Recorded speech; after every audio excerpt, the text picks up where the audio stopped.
All right, let's bring in our halftime headliner, Fundstrat's Tom Lee. He joins us right now. Tom, thank you for being here.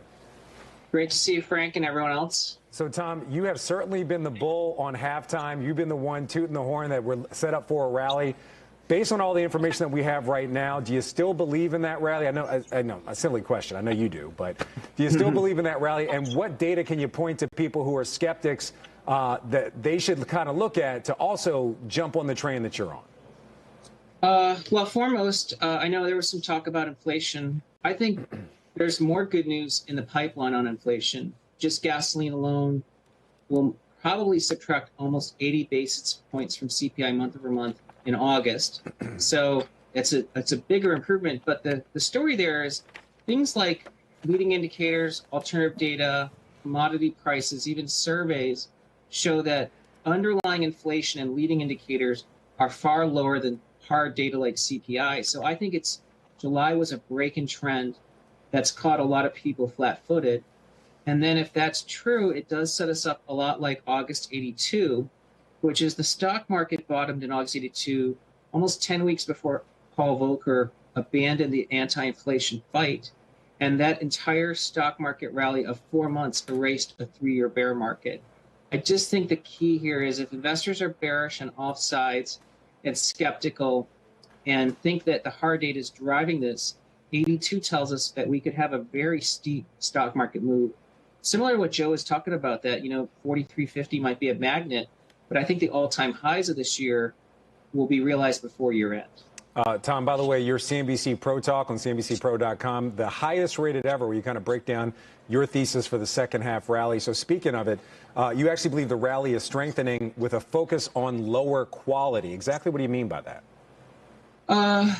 Well, it's something we highlighted to our clients today that Mark Newton, our head of technical strategy, says one of the nice things developing this week is there's been a breadth expansion. More stocks are participating and adding to, advancing.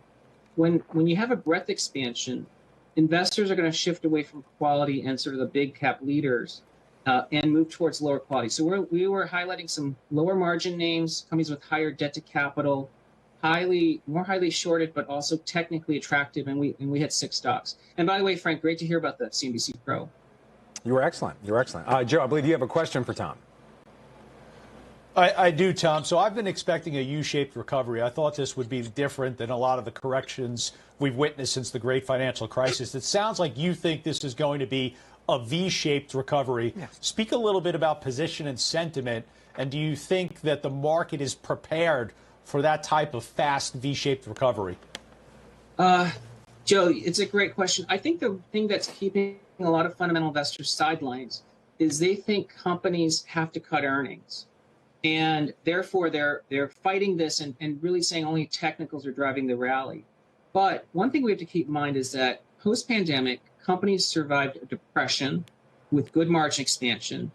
Now they've survived 6 months of almost hyperinflation and negative GDP with double-digit earnings growth. These are fundamentally better businesses, and I think their multiple is re-rating.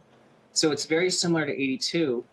But again, I think that's what's going to drag investors in, because if we emerge from this, as we point out, CPI weakening, and then China starts to improve, and of course, it's kind of positive that Xi is leaving the country, we could see a fundamental tailwind develop along with cash flowing in.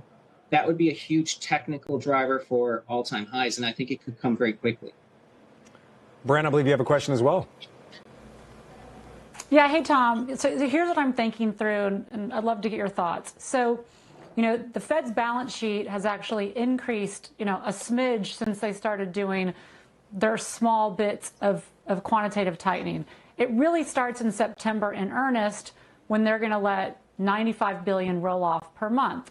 So what I'm thinking through is, number one, the Fed owns 30% of mortgages. So even remotely selling those into a rising rate environment, to me, is something to think through, and that I don't feel great about. Second of all, QE has been so stimulative to juice the economy. How can QT, the reverse of that, not also put a pressure on equities? Yeah, it's a fair question. The Fed's going to double its QT, so it's about $600 billion annualized beginning in September. We have to keep in mind the active actively managed credit universe is 50 trillion of actively managed money. And we know almost every bond manager and every Wall Street firm has sold a Delta One product to hedge against QT. So I think of that 600 billion annualized, market positioning has already sold off a lot of products in anticipation of that. So I think the flow effect is far lower. In fact, it's not that different. We've written about in the past, equivalent to one of the large bond managers rebalancing. So I don't think it's as seismic as people expect. But you're absolutely right. QT means the companies have to produce earnings to justify multiples. But the thing to watch will be the 10-year, because if the 10-year stays at 2.8, that's a 37 PE for a 10-year bond, which is guaranteed to lose money, whereas you can pay today 16 times for an equity that's growing earnings at 10%. Hey, Tom, it's Jimmy Lebenthal. I'm going to jump in on what you and Bryn were just talking about, because you're talking about flow of funds. And, you know, we talk about quantitative tightening as the removal of this incredible buying force, which it is. But nobody's talking about the fact that supply of treasuries in particular is going down. You know, the budget deficit, it's still ugly, but I mean, there is dramatically less issuance from Treasury now than a year ago. Does that matter? That's a great point. You're spot on. In fact, JP Morgan annually does a great model that shows net supply, including corporate buyback and issuance in governments. And you're right, a big delta factor every year is how much financing the government needs to do. It will end up solving for where rates settle out. And again, if rates behave, and even at 3.2, 3.3, that's a 33 PE for the bond market. I just think the stock market at 16 times is still cheap. All right, Tom Lee from Fundstrat. We appreciate the insight as always. And if people can check out his CNBC Pro Talk on CNBCPro.com.